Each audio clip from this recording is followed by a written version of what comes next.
말라기서를 같이 공부하겠습니다. 교제하겠습니다. 설교를 할 수는 없고요. 그냥 제가 생각했던 그리고 말씀에서 받았던 것들을 같이 나누면서 교제를 하도록 하겠습니다. 제목은 말라기의 경고입니다. 잘 아시겠지만 배경 설명을 잠깐 드리자면 바사 왕국으로 페르시아 제국으로부터 이제 이스라엘 백성들이 남유다 백성들이 1차, 2차, 3차에 걸쳐서 이제 귀환을 하게 되죠. 그쪽 왕들이 은혜를 베풀어서 이제 귀환을 할 수 있도록 허락을 해줍니다. 그래서 우리가 아는 스룹바벨을 통해서 1차 귀환 때 이제 어느 정도 이스라엘이 형성되고, 두 번째 이제 느헤미야라는 사람을 통해서 어느 정도 성벽이 재건됩니다. 1차 때 에스더가 있었다면 2차 때는 느헤미야가 있었죠. 그래서 에스더가 성전을 건축하고 또 이제 예배를 회복시키고 하는 일들을 했고, 느헤미야가 하나님께 이제 그 간절함이 생겨서 성벽을 이제 건설하게 되는, 재건하게 되는 일들을 하게 됩니다. 이 말라기는 그 에스라, 느헤미야와 함께 어쩌면 동시대에, 그리고 어쩌면 조금 떨어진 약간 뒤에 같이 했던 선지자로 볼 수 있죠. 어떤 사람은 말라기가 사람 이름이 아니다 이렇게 얘기합니다. 그 말라기라는 것 자체가 이제 나의 사자, 특사 이런 뜻을 가지고 있어서 아마 저자는 에스라가 아닐까 이렇게 이제 학자들은 얘기를 한다고 합니다. 그래서 누구여도 상관은 없고요. 배우는 우리는. 그래서 어떤 제3의 인물이어도 상관없고 그 사람들이어도 상관은 없습니다. 그래서 돌아왔는데 이 느헤미야가 어디 하울링 생기는데 스피커가 나오는 것 같아요. 이제 이 말라기서는, 이 말라기서가 끝나면 이제 성경의 마지막 구절이잖아요. 그래서 이 시대가 끝나면 신약이 돌아오는 데까지 약 400년이라는 시간 동안 성경에 전혀 언급이 없는 시대가 도래합니다. 그래서 그때를 말라기가 경고하는 거죠. 그러니까 이스라엘을 거슬러서 보면은 그 계속 하나님께서 은혜를 베푸시고 잘 될 때 교만해져서 또 포로가 되었고 많은 사람이 죽어나고, 그래서 하나님 앞에 또 엎드려서 또 회복되고 하는 이 루틴을 이스라엘이 계속 가져가요. 그래서 이걸 통해서 우리는 우리의 삶이 정말 그러지 않기를 진심으로 바랍니다. 우리의 삶도 어찌 보면은 이스라엘과 크게 다르지 않아요. 하나님께서 은혜를 베푸시면 망각하고 내가 마치 잘해가지고 된 것처럼 교만하게 목이 곧다고 이스라엘을 일러서 말했는데, 목이 곧아서 마치 내가 능력이 좋아서 돈을 잘 벌고 내가 능력이 괜찮아서 잘하고 있는 것 양 살아가다가 또 하나님께서 싹 빼앗아 가시고 또 치시면은 또 무릎을 꿇고 했다가 하는 이 이스라엘이 했던 이 행태를 결국 우리도 똑같이 반복하고 있는데, 하나님께서 이 말라기의 경고가 마지막에 어떤 경고냐면 결국은 그 너희들만을 위한 세계는 이제 끝난다. 이게 이스라엘만을 위한 것은 이제 끝이다 이렇게 얘기하고, 신약을 넘어가면 그래서 이방인인 저희들도 은혜를 입은 그런 이제 그 상황이 된 거죠. 그러니까 이스라엘 입장에서 봤을 때는 자기들만 은혜를 입어야 되는데 이제 그 잘못된 행동들이 결국은 하나님께서 다른 계획을 세우시도록 만든 이제 잘못이 된 거죠. 그래서 부모를 자꾸 괴롭힌 부모님이 다른 계획을 세우십니다. 그래서 말 잘 듣고 잘 따라야 돼요. 이런 이제 배경을 좀 가지시고 말라기를 좀 보시면 좋겠습니다. 말라기입니다. 구약 성경에서 보면은 1326페이지 정도 되겠네요. 1326페이지. 성경 구약 성경의 제일 끝입니다. 예, 읽겠습니다. 말라기 1장 1절입니다. 여호와께서 말라기를 통하여 이스라엘에게 말씀하신 경고라, 이렇게 되어 있죠. 말라기서는 우리가 마치 욥기처럼 이렇게 주고받는 대화 형식이에요. 그래서 하나님과 이스라엘이 그 논쟁을 합니다. 그래서 이제 그런 형식으로 한 6가지를 하는데 그 6가지를 같이 한번 보겠습니다. 2절입니다. 여호와께서 이르시되 내가 너희를 잠깐 배경을 잠깐만 더 설명해 드릴게요. 왜 이런 이제 그 너희가 잘못했다예요. 이 하나님께서 하시고자 하는 이야기는, 말라기에서 하고 싶은 이야기는 너희는 잘못했어. 지금 잘못하고 있어. 그랬더니 우리가 뭘 잘못해요? 이렇게 얘기하는 거예요. 그래서 하나님께서 그 잘못을 조목조목 말씀을 해주시는 건데, 왜 이런 일이 일어났냐고 했을 때 그걸 잠깐 말씀드리면, 느헤미야와 에스라를 통해서 성전도 어느 정도 회복되고 예배도 회복되고 느헤미야가 성벽을 재건한 다음에 다시 돌아갑니다. 그 자기가 이제 생활하던 곳으로. 그래서 그 사이일 거라고 학자들은 많이 생각하는데 25년 내지 30년이 되는 그 기간 동안에 말라기가 아마 하지 않았을까라고 얘기를 하는데, 느헤미야가 죽은 이후여도 상관없고 그 사이여도 상관이 없다고 저는 개인적으로 생각이 들어요.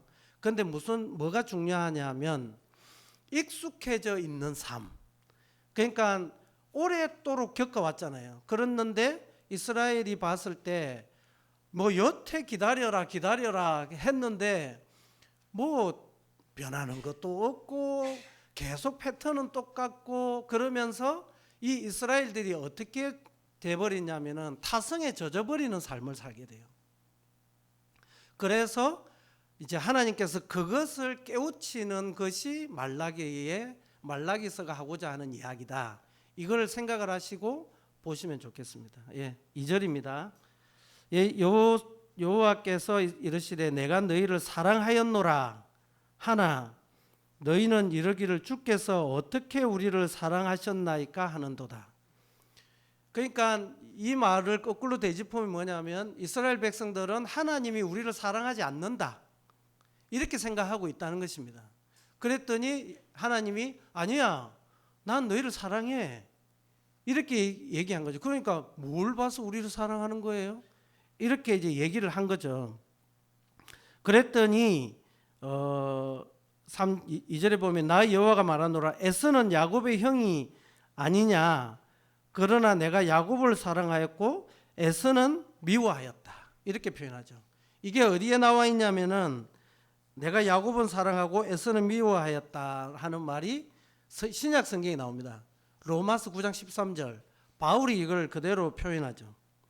이것은 어떤 의미에 있냐면 그 뒤에 에돔이라는 게 나오잖아요. 에서의 자손들이 살아난 곳이 그 에서의 별명을 따라 만들어진 게 에돔이잖아요. 그래서 에서는 미워하였고 야곱은 사랑하였다. 그러니까 하나님을 믿는 너희의 라인, 그러니까 이삭, 야곱의 라인인 너희들은 내가 너희를 선민으로 여기고 여태 사랑하고 있어, 이 얘기인 것입니다. 그러니까 뭘 한 가지 지적하는 것이냐면, 우리가 오랫도록 주님을 섬겨보니 뭐 비슷한 것 같아. 그래서 하나님이 나만 특별히 사랑하는 것 같지는 않다는 거죠. 그런 경험이 있나요? 이 6가지가 내가 그런 거 있죠. 6가지 중에 2가지 이상이면 병입니다. 뭐 이런 거 있잖아요. 그러니까 몇 가지 속하는지 한번 생각해 보세요. 하나님이 나를 사랑하고 계시는데, 하나님 주께서 어떻게 우리를 사랑하셨나이까 이렇게 얘기하는 거예요. 하나님이 여태 이스라엘 백성들을 먹이고 키우고 여태 여기까지 오도록 해주셨는데도 불구하고 뭐 우리를 특별히 사랑하셨어요? 이렇게 얘기하는 것입니다.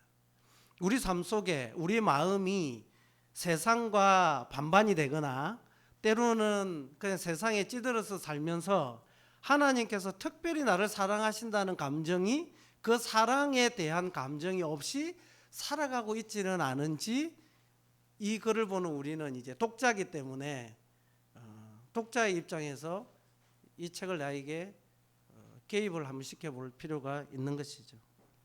우리는 육신의 자녀, 에서의 라인이 아니고 약속의 자녀, 하나님의 자녀, 야곱의 자녀로서 그 씨로 우리는 여김을 받았다.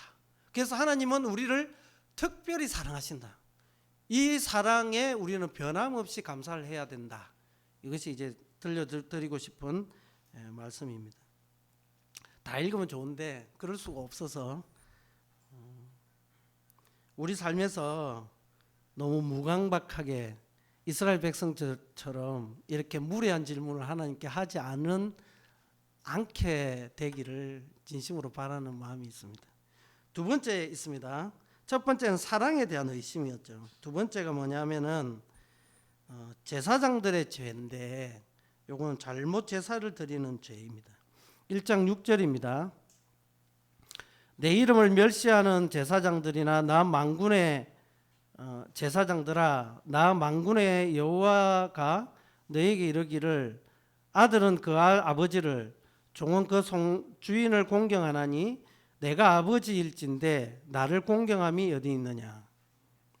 내가 주인일진데 나를 두려워함이 어디 있느냐. 이렇게 얘기하죠. 그러니까 네가 나를 공경해? 네가 나를 두려워해? 내가 아버지인데 네가 나를 두려워함이 있어? 이렇게 묻는 거죠. 그랬더니 뭐라고 하냐면은 이러기를 우리가 어떻게 주의 이름을 멸시하였습니까? 이렇게 묻죠. 내가 멸시한 적이 있어요? 이렇게 묻는 것이죠. 그러니까 이제 하나님이 조목조목 얘기를 해줍니다. 뭐가 하나님을 두려워하지 않은 것이고 경외하지 않은 것인지 여러분들도 한번 보시면 좋겠습니다. 7절입니다. 제사장들에게 하는 이야기이기 때문에 우리가 제사장의 신분으로서 이거를 읽어야 됩니다. 너희가 더러운 떡을 나의 제단에 드리고도 말하기를 우리가 어떻게 주를 더럽게 하였나이까 하는도다. 이는 너희가 여호와의 식탁은 경멸히 여길 것이라 말하기 때문이라. 그렇게 말한다는 것입니다. 너 괜찮아, 그냥 대충 해도 돼. 그 제사장들이 그 제단에 예물을 올리고 하나님께 제사를 드리는 제사장들이 너무 오랫동안 하니까 타성에 젖은 거예요. 뭘 그만 이쁘게 안 해도 돼. 그냥 그 있는 거 가져와 대충. 이런 의미예요. 그냥 그냥 그 모서리 깨진 거 가져와 괜찮아.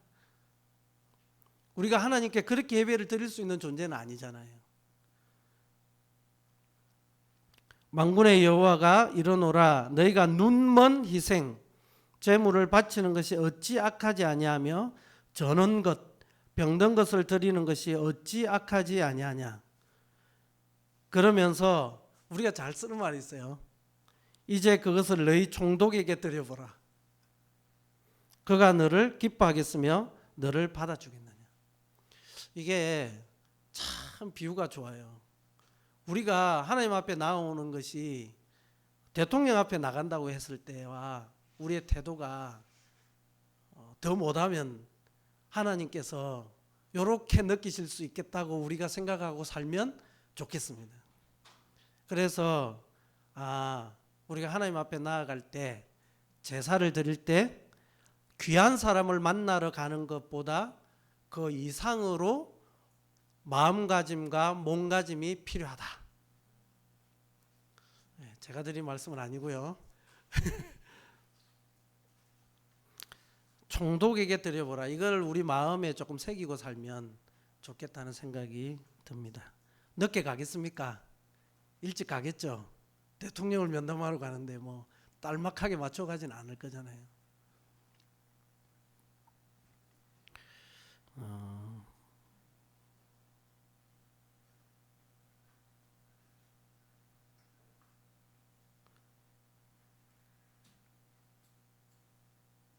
12절입니다. 그러나 너희는 말하기를 여호와의 식탁은 더러워졌고, 이미 자기들이 그렇게 포기하고 말하는 것이 아유 여호와의 식탁이 이미 더러워졌어. 그 위에 있는 과일 곧 먹을 것은 경밀히 여길 것이라 하여 내 이름을 더럽히는도다. 그러니까 제사장들이 깨끗하게 해야 돼요. 제사를 드리는 것은 누가 깨끗하게 해야 되는 것입니까? 제사장이 깨끗하게 해야 되는 거예요. 근데 자기들이 이미 그걸 하면서 아니 그냥 더러워졌어. 하나님도 그냥 대충 볼 거야. 그러니까 대충 해도 돼. 예배를 드리러 오고 교회를 형성해 가는 사람은 누구냐면은 우리인 거죠. 우리. 근데 우리가 아이고 이건 안 돼. 이렇게 우리가 우리 교회를 우리가 경멸하면 하나님이 경멸하시는 거예요. 그래서 13절에 만군의 여호와가 이르노라 너희가 또 말하기를 이 일이 얼마나 번거로운고. 그러니까 여기 그 옛날 성경에는 범패스럽다 이렇게 표현하거든요. 그러니까 번거롭다랑 똑같은 거야. 아 얼마나 이게 지겹고 똑같은 일을 계속 해야 된다는 거야. 번거로운 거 코웃음 치고 아이고 참 이걸 또 해야 되나 이런 거죠. 코웃음 치고 훔친 물건과 저는 것 병든 것을 가져왔느니라. 너희가 이같이 봉헌물을 가져오니 내가 그것을 너희 손에서 받겠느냐? 가져와야 되니 가져오긴 하는데 아이고 이게 뭐 받기나 하겠어? 이런 마음으로 온다는 것입니다. 이미 이 사람들이 타성에 젖어가지고 우리의 예배가 그러면 안 되겠죠. 세인동교회는 그렇지 않을 거라고 제가 준비하면서 해당 사항이 1도 없다 이렇게 생각하면서 준비를 했지만 혹시라도 미리 알아두시라고. 아이고 이 얼마나 번거로운 일이고 일요일마다 아이고 또 가야 되나 이거 교회를 아이고 귀찮아라. 뭐 한두 사람은 있을 거예요. 하나님께서 잘못 제사를 드리는 제사장들에 대한 하나님께서 하시는 말씀이에요. 우리의 마음에 교회는 새 것, 좋은 것, 그리고 좋은 마음, 깨끗한 마음, 하나님 앞에 기대하고 고대하는 마음으로 미리 오고 준비된 마음으로, 그 다음에 뭐 오는 길에 와이프랑 싸웠다 할지라도 정결한 마음으로 하나님 앞에 마음을 회복하고 깨끗하게 예배를 드리는 것, 이것이 하나님께서 받음직하다. 범패스럽게 여기지 말고 저는 것, 이미 이 식탁이 더러워 이런 마음을 가지지 않는 것, 이것이 이제 하나님께서 해주고 싶었던 두 번째 이야기입니다.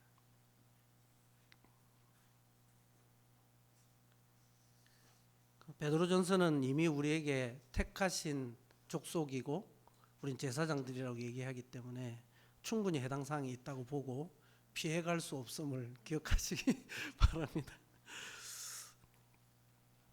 세 번째입니다. 세 번째인데 2장 10절입니다. 우리는 한 아버지를 가지지 아니하였느냐? 한 아버지께서 지으신 바가 아니냐? 어찌하여 우리 각 사람이 자기 형제에게 거짓을 행하여 우리 조상들의 언약을 욕되게 하느냐? 언약은 하나님께서 하신 언약이죠.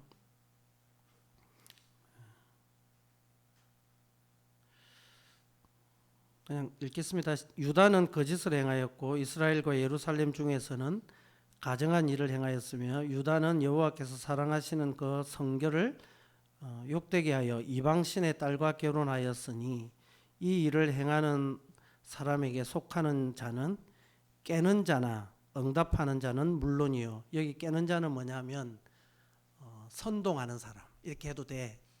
그리고 응답하는 사람은 아 그래? 나도 그럴까? 따라가는 사람. 깨는 자와 응답하는 자는 물론이요 만군의 여호와께 제사를 드리는 자도 여호와께서 야곱의 장막 가운데서 끊어 버리시리라. 우리가 두 번째 제사장 그때도 하나님께서 저주를 하셨거든요. 그래서 이방 민족에게서 내가 더 크게 될 거야. 제사를 내가 똑바로 못 드렸기 때문에 그것이 1장 11절에 있습니다. 그리고 너희를 저주할 거야. 이렇게 얘기했습니다. 그래서 저주를 받았잖아요, 이스라엘이. 그래서 이방인들이 은혜를 입었죠.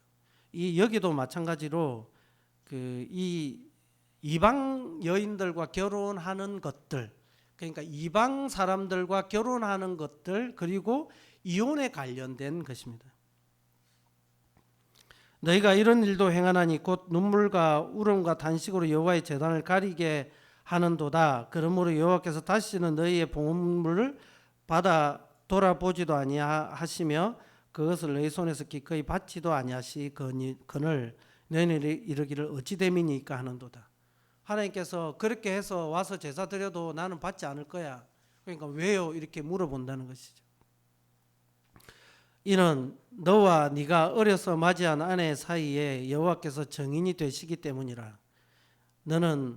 그는 내 짝이요 너와 서약한 아내로 돼 네가 그에게 거짓을 행하였도다. 그에게는 영이 충만하였으나 오직 하나를 만들지 아니하셨느냐. 어찌하여 하나만 만드셨느냐. 이는 경건한 자손을 얻고자 하심이라. 이게 15절이 뭐냐면은 그에게는 영이 충만하였으나, 다른 성경에는 잊어먹었는데 다르게 표현되어 있는데요. 그게 좀 더 확실한 표현이긴 한데, 여유가 충분히 있다, 여력이 된다. 하나님은 남자와 여자 아니고 더 만들 수도 있었다, 그런 의미예요. 그러니까 충분히 더 할 수 있었지만 남과 여를 만들었다. 그래서 더 여력이 되지만 남과 여를 만드시고 하나님께서 언약을 주시고 한 남자와 한 여자가 결혼해서 주님을 섬기게 했다, 그 이야기죠. 그러면서 그것을 하신 이유가 나와요. 이는 경건한 자손을 얻고자 합니다. 왜냐하면 주님 안에서 결혼하고 주님 안에서 자란 그 다음 세대, 저는 이것을 개인적으로 넥스트 제너레이션이라고 봐요. 경건한 다음 세대가 나오게 하기 위해서. 근데 이때 어떤 일들이 계속 있냐면은, 회복은 되었지만 이 이스라엘 가나안 안에 많은 사람들이 같이 섞여 살았단 말입니다. 그러니까 다른 사람들이 결혼을 한다 하거든요. 뭐 이방 여인이라고 뿔 달린 건 아니잖아요. 너무 이쁘잖아요. 그래서 이쁜 여자를 골라서 결혼했다는 거죠. 그것이 만연했다는 것입니다. 주님 안에서 결혼하지 않고 세상 여인들과 결혼하는 일들이 교회 안에 만연했다는 것입니다. 그래서 하나님께서 주와 주 안에서 결혼하고 자식을 놓는 것은 경건한 자손을 얻기 위함이라고 하나님께서 말씀하시는 것이죠. 결혼하신 분 중에 혹시나 이 말씀이 목이 조여서 한탄하고 계신 분이 있진 않겠죠? 그리고 결혼할 입장에 계신 분들께서 아하, 이 말씀 안 볼 걸 그랬나, 이런 마음 가지시는 분들도 없겠죠. 예. 그러면 난 계속 이렇게 살아야 되는 거야, 이런 사람도 있겠죠. 예, 그렇게 살아야 됩니다.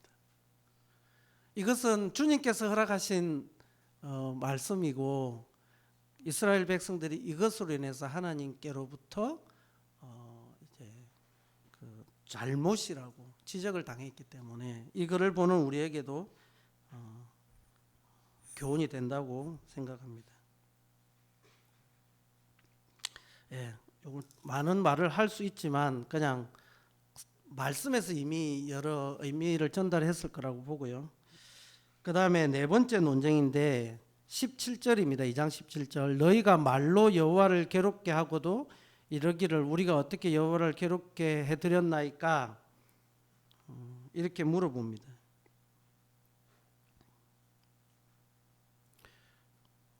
이는 너희가 말하기를 모든 악을 행하는 자는 여호와의 눈에 좋게 보이며 그에게 기쁨이 된다 하며 또 말하기를 정의의 하나님이 어디 계시냐 함이니라. 여러분, 이거 저는 우리가 요거 실수한다고 저는 좀 생각해요. 저도 가끔씩 의문이 잠길 때가 있어요. 왜 저렇게 악한 사람이 잘 되지? 주님을 이렇게 열심히 섬기는데 왜 이렇게 열심히 섬기는 사람들이 어려움을 겪지 하는 의문을 가끔 가질 때가 있습니다. 하나님은 어떤 거냐 하면 이 여기서 하고 싶은 것은 의심이에요. 의심. 우리에게 베풀어 주시는 은혜에 대한 오해하는 것이, 하나님을 제대로 섬기지 아니하고 오해하는 것에 대해서 그래서 모든 악을 행하는 자는 여호와의 눈에 좋게 보인다.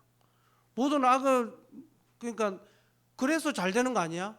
저렇게 악한 자가 하나님 눈에 좋게 보이기 때문에 저렇게 잘 되는 게 아닙니까? 이렇게 반문하는 것입니다.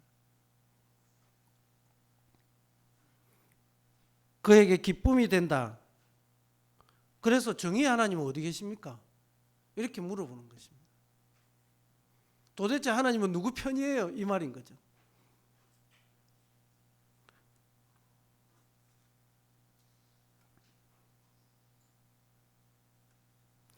(3장 1절입니다) 만군의 여호와가 이르노라 내가 보라 내가 사자를 보내리니 그가 내 앞에서 길을 준비할 것이요 또 너희가 구하는 바 주가 갑자기 그의 성전에 임하시리니 곧 너희가 사모하는 바 언약의 사자가 임하실 것이라.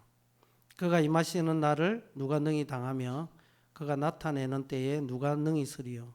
그는 금을 연단하는 자의 불과 표백하는 자의 잿물과 같을 것이라.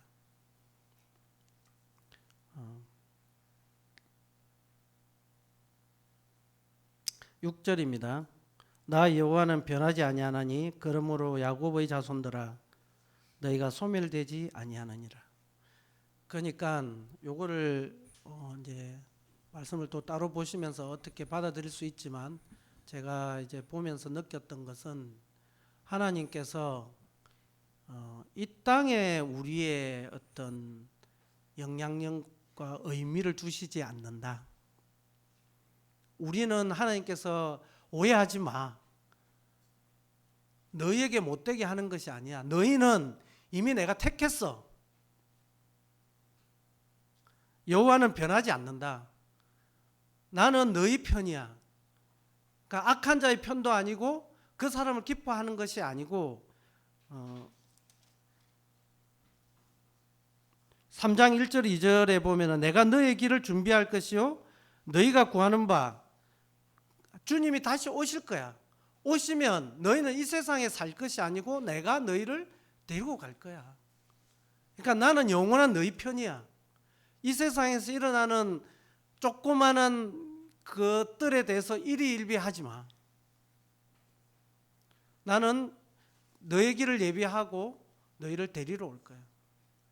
그래서 나 여호와는 변하지 않으므로 야곱의 자손들아 너희가 소멸되지 않을 거야. 그러니까 걱정 안 해도 돼. 이 세상이 끝이 아니야.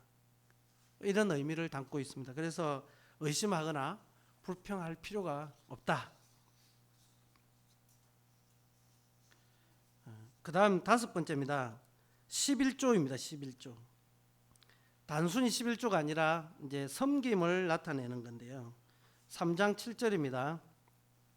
만군의 여호와가 이르노라 너희 조상의 날로부터 너희가 나의 규례를 떠나 지키지 아니하였도다. 그런즉 내게로 돌아오라. 그리하면 나도 너희에게로 돌아가리라 하였더니 너희가 우리를 이르기를 우리가 어떻게 하여야 돌아가리까 이렇게 이제 얘기를 하죠. 사람이 어찌 하나님의 것을 도둑질하겠느냐.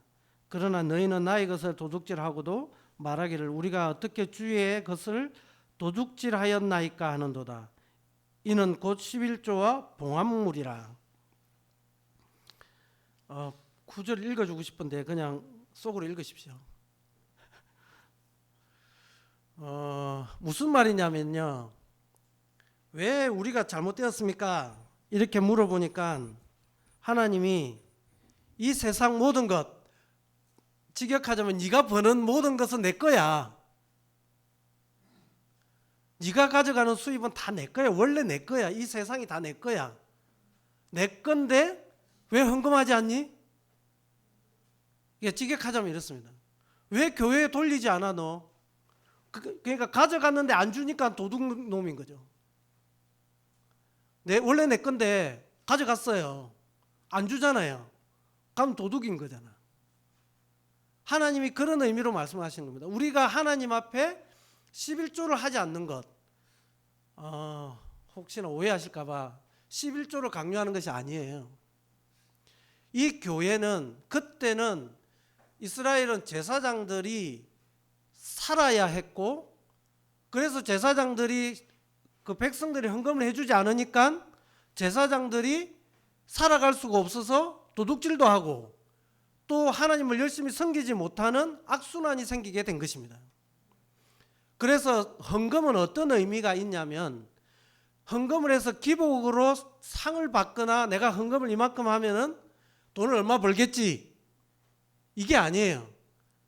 우리가 시주하듯이 10,000원 놓고 100만 원 벌기를 원하는 이런 게 아니란 말입니다. 우리가 하나님 앞에 우리의 삶에서 우리를 드려서 11조를 드리고 헌물을 드리고 헌금을 드려서 교회가 돌아갈 수 있도록 우리 모두가 교회를 위해서 일하는 것입니다. 그런데 타성해졌다 보니까 어떤 일이 발생해 버렸냐? 이스라엘 사람들이 11조를 하지 않는 것입니다. 그래서 이 도둑놈들아 이렇게 얘기한 것이에요. 이 도둑들아, 내 거를 가져가 놓고 왜 돌려주지 않냐? 그러고도 너희가 주님을 열심히 섬긴다고 말하느냐? 이게 하나님께서 이 당시 말라기 시대에 이스라엘에게 지적했던 내용입니다. 이건 우리가 받아야 됩니다. 교회를 위해서 받고 교회를 돌아갈 수 있도록 위해서, 전심으로 사역하시는 분을 위해서, 교회를 위해서 애쓰고 프로그램이 돌아갈 수 있도록 하기 위해서 우리가 스스로 하나님 앞에 자발적으로 11조를 드리는 것입니다. 이것을 내면 하나님께 내가 얼마 내고 얼마 받고 이런 거 아니라는 거예요. 그래도 10절을 같이 한번 읽어보겠습니다. 시작. 만군의 여호와가 이르노라, 너희의 온전한 11조를 참과에 드려 나의 집에 양식이 있게 하고 그것으로 나를 시험하여 내가 하늘의 문을 열고 너에게 복을 쌓을 곳이 없도록 붙지 아니하나 보라. 11절은 만군의 여호와가 이르노라, 내가 너희를 위하여 메뚜기를 금하여 너희 토지 소산을 먹어 없애지 못하게 하며 너희 밭의 포도나무 열매가 기한 전에 떨어지지 않게 하리니 너희 땅이 아름다워짐으로 모든 이방인들이 너희를 복되다 하리라.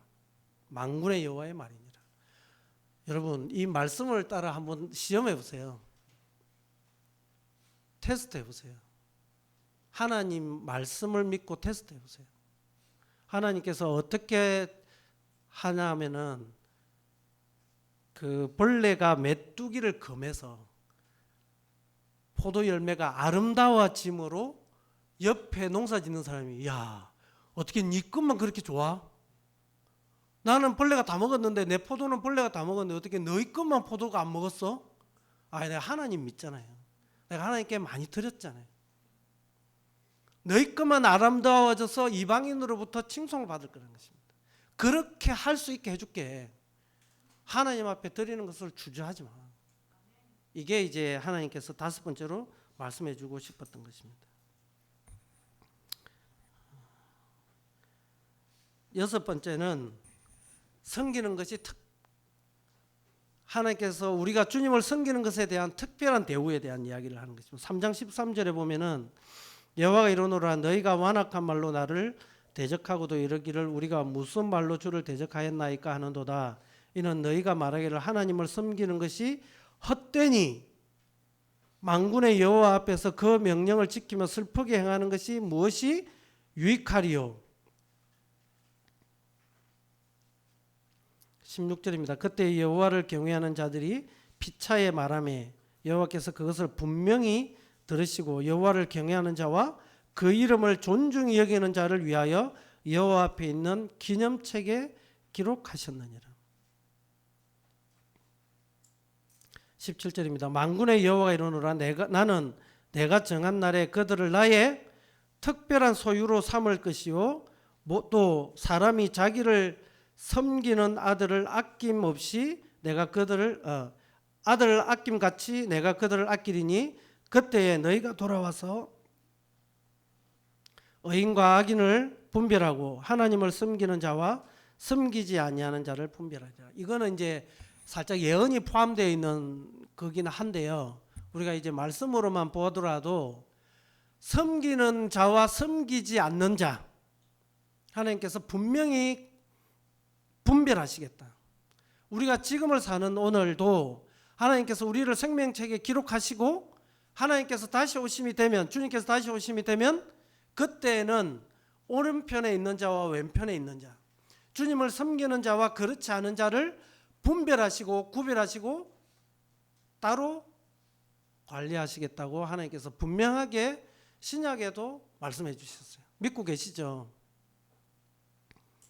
그래서 우리가 섬기는 것이 결코 헛되지 않음을 성경이 말하고 있는 것입니다.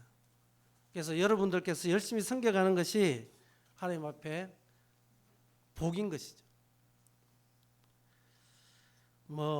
많은 예와 이런 것들을 하려고 했는데 이 사장을 해야 돼서 엄청 길어질 것 같아서 저도 겁을 내면서 하고 있거든요. 정리를 하겠습니다.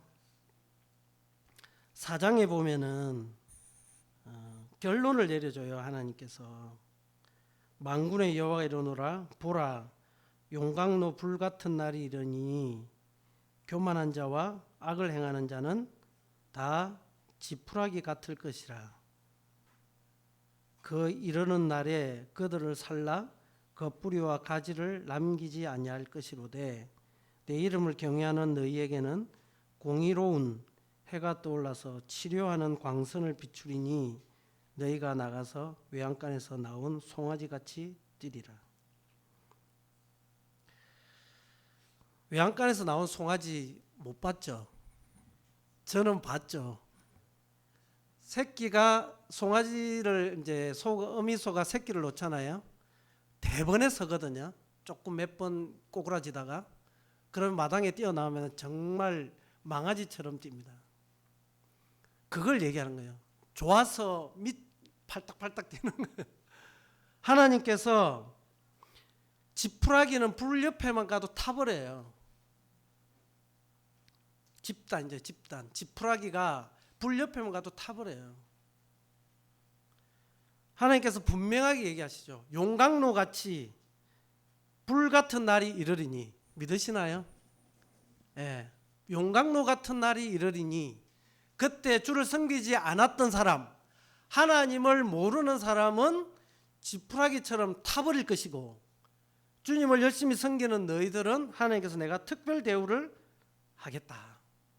치료하는 광선으로 너희를 깨끗하게 해서 내가 가고자 하는 그곳에 너희를 온전히 보관하겠다.